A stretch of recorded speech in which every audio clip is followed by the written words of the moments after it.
Before we get started today, let's take a quick look at our sponsors site, Young LA. As always, love the stuff on here. I'm wearing that t-shirt now in grey. Where is it? You got it in grey? There you go. Boom. And the thing I like about Young LA, as you can see with this kind of stuff here, they've got lots of different styles all on one site. Like, they've just done a Terminator range as a one-off drop, and like, I love the Terminator. But you might not, and if you don't, you might just want to get a sick hoodie for the gym, or you might just want to get some joggers like these. I wear these all the time, by the way. Like, I've got 5 pairs. They fit really nice. They're really comfortable. They're great. And I know there's some women in the audience, and some of you men out there have women in your life, I hope. So if you want to buy for a lucky lady out there, they've got some really cool stuff for the girls. Like I mean, the gym wear for women is just banging, isn't it? It's always better than what the men have. Not that I want to dress up like one, but you get what I mean. It just looks, it looks good on them. And I just pay a compliment without, yeah.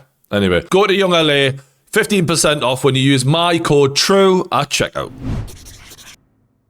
So David Ornstein has reported that Bruno Guimarães has told Newcastle United he wants to leave and he wants to join Arsenal. Ugh, it's like, oh God. Is it on The Simpsons where you can see a slow motion as his heart breaks? It's worse, isn't it, than a breakup, this? Because a breakup, you can just, I can find another woman. I'll never find another Bruno. And there's not many women who can make you feel like Bruno can. I tell you that. The love and passion he brought to my life. Oh, God. It was nice while it lasted, you know, happiness and football and all of that. It was a brief moment in time and it was bloody lovely, but it's dead now. And, you know, I shouldn't really be as depressed as I am. You know, I knew it was coming, but it doesn't really soften the blow, does it? This is the most iconic footballer we've had since Alan Shearer. And even, like, a lot of the Newcastle fans never seen Shearer play now. Like, a lot of these young kids on YouTube are like, he's the best player I've ever seen play for Newcastle. I'm like, I guess he is. And that's why it's fucking heartbreaking, because this is not just a world-class footballer, but a world-class footballer who had a connection with our fans. Look at the emotion he showed here when we won the cup, man. I'm actually so gutted. This is a player who isn't just world-class, but loves the club and is still saying, but I want to go. It's a reluctant thing. It's not the whole, oh, he wants to live in London and all that shit that you hear on TalkSport every week. Trust me, I've lived in London, I've lived in Newcastle.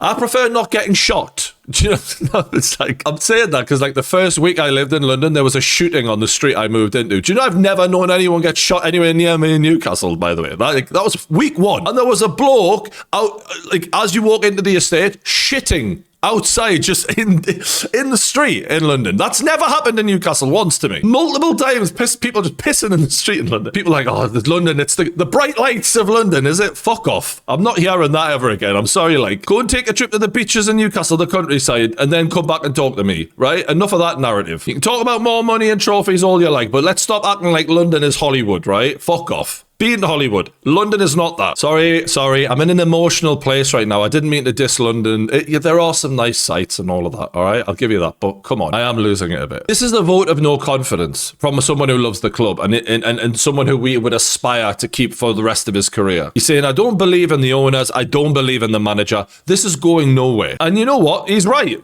Like, I don't blame him. What the fuck have they shown Bruno Guimarães to say that they're going to achieve what they claim they can achieve? So I expected this. And I know a lot of Newcastle fans, as I was saying when the news dropped, you know, there were still people on YouTube saying, well, maybe we could get a new contract in front of him and all that. And I'm like, away, lads. It's over, man. He's gone. Unless Arsenal don't meet the asking fee, which maybe is possible. Maybe they'll just cheap out. But I don't think they will, because they've got a lot of money, man. They've got the money. If they want Bruno, they can afford to pay what it takes. We just know that. So unless they're being pricks to Bruno and letting him hang himself out to dry by saying, I want to leave the club that love me so much, and then I'm going to foot the bill, he's going. This whole thing about, oh, his agents are driving the move. His agents work for him, man, you fucking idiots. Sorry, I'm not in a good place. But his agents work for him. They don't go and negotiate with clubs and then come back to Bruno and go, well, I've actually got a really good commission on this one, so you're going to have to go there. That's not how that works.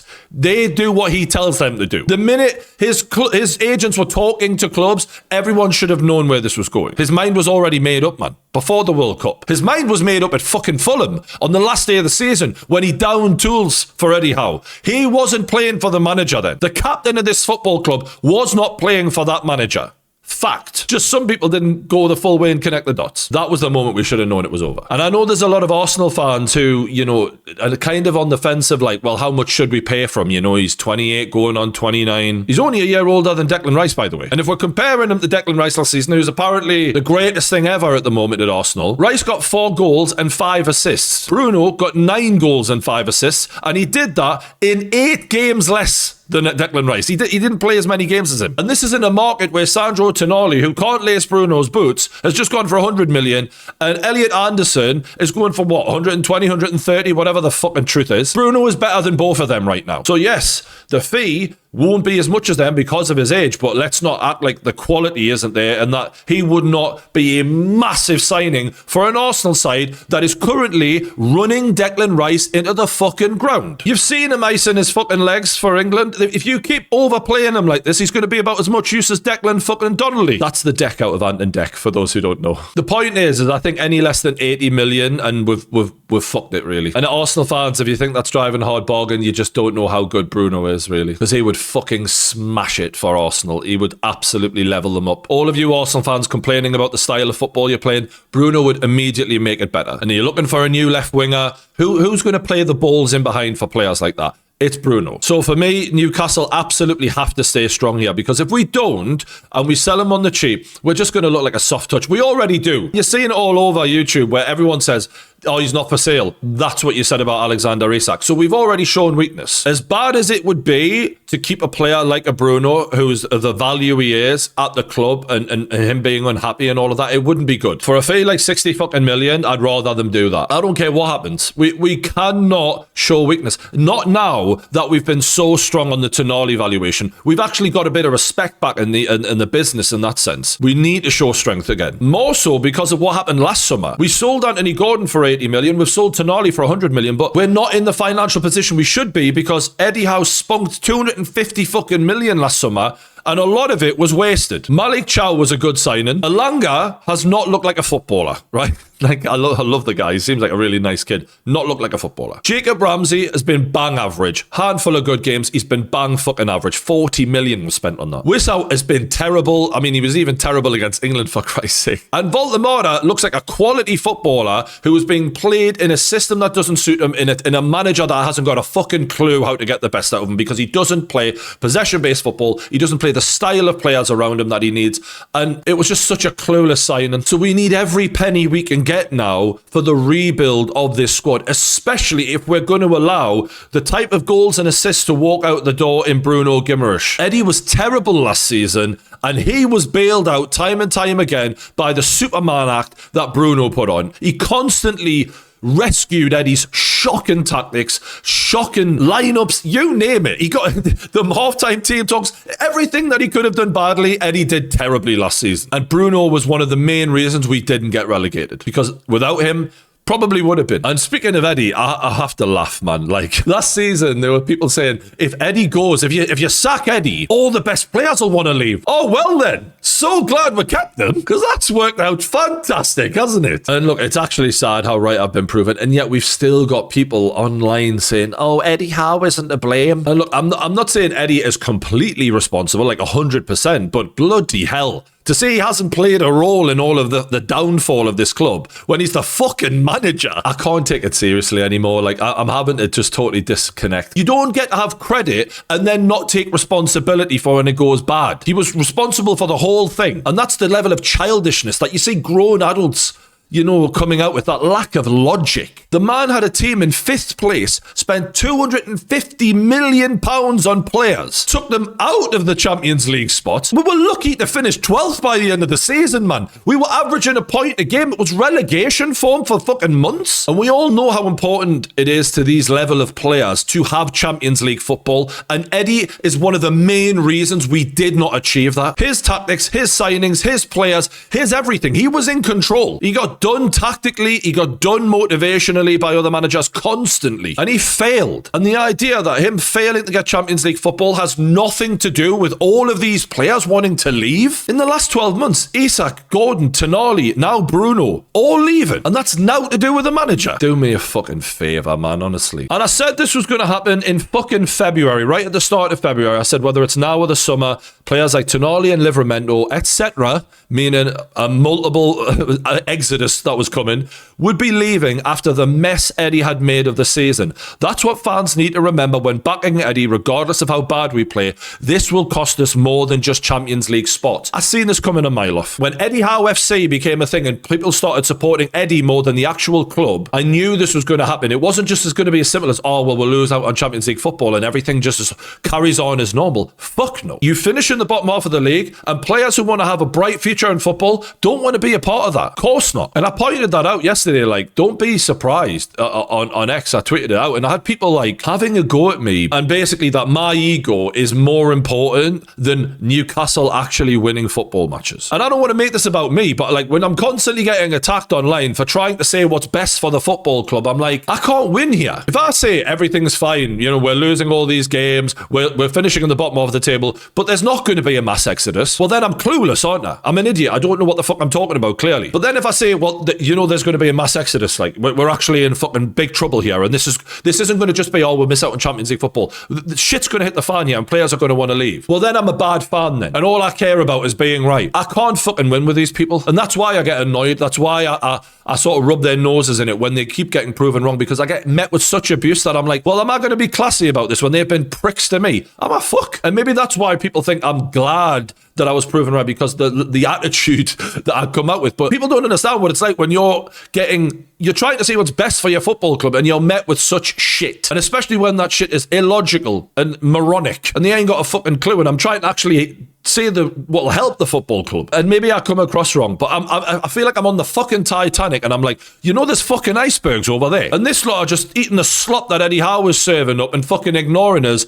And I, you know, you get to a point where you're like, iceberg, you fucking idiot. And your attitude changes at that point, because then the shit is hitting the fan, and that's where we're at right now. So yeah, maybe I come across that way. I'm not glad I'm right, by the way. Do you not think it gets frustrating screaming into your fucking camera knowing that people who are paid by this football club keep making wrong decision after wrong decision, just wishing that they'd fucking get it right for a change? And now when Bruno leaves, who the fuck are we going to be left with? Oh, it actually is a dread to think. And look, it's sad that the fan base isn't united. I wish we were, but that's not going to happen under Eddie Howe, because right now there's a clear divide into the people who believe in Eddie Howe and the people who have seen enough. And part of that divide is caused by Eddie Howe, because he actively lies. In so many interviews, he lies, and there's people who are just intelligent enough to see through it, and there's people who aren't. If you can't tell how much Eddie's been lying in the last 12 months, I don't know what to fucking say to you. Like, he's lied constantly. And I seen someone say, Eddie'll walk. Eddie'll be so pissed off, he'll walk. I'm like, it's so ironic, because next season, the excuse for Eddie is going to be, from all that lot,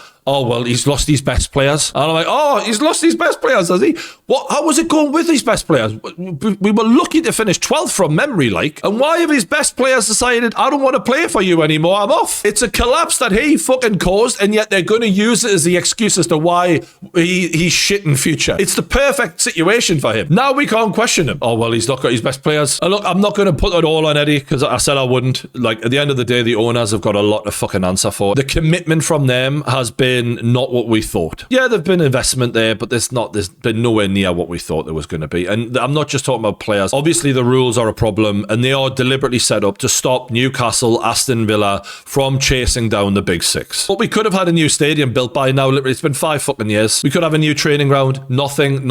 They're even talking about taking on investment to pay for it. Like, I think that says where they are. Do you know what I mean? It's 1 foot in, 1 foot out right now, it seems to me. And yes, the spending has been problematic, but has Eddie Howe had enough money to change this squad and to make it way better than what it is? Yeah.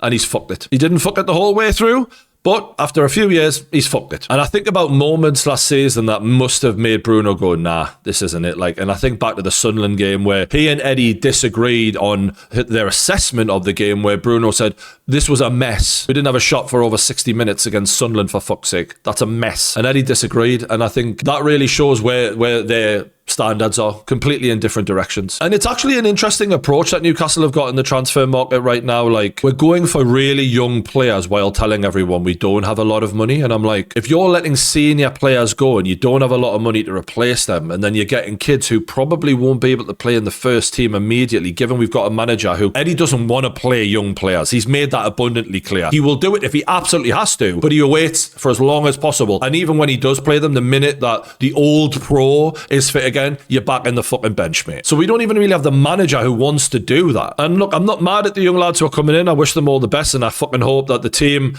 has done their research on these lads and they come good, obviously, but we need a lot of players. Like, we've got nowhere near enough. You're losing Tonali, Gordon, Bruno, we've lost Kieran Trippier, we lost Ramsdale, and that's not including the dead wood we have to shift. A lot needs doing, and I like going for the younger players if we're going to play them. But Eddie needs to be on board fully and going, look, I'm going to play these kids and I'm going to play them through teething issues, because he didn't do that with Lewis Miley. He dropped Lewis Miley for months and we couldn't understand. Same with Lewis Hall when he came in. Months and months and months of nothing. Baltimore starts like a house on fire. He scored 2 against Chelsea, didn't score against Man United, and he was dropped from being a striker the week after, and that was the last we've seen of him as a striker in December. You can't do this to young lads. They need to be able to be allowed to have a few off games and have a manager stick with them. But because Eddie...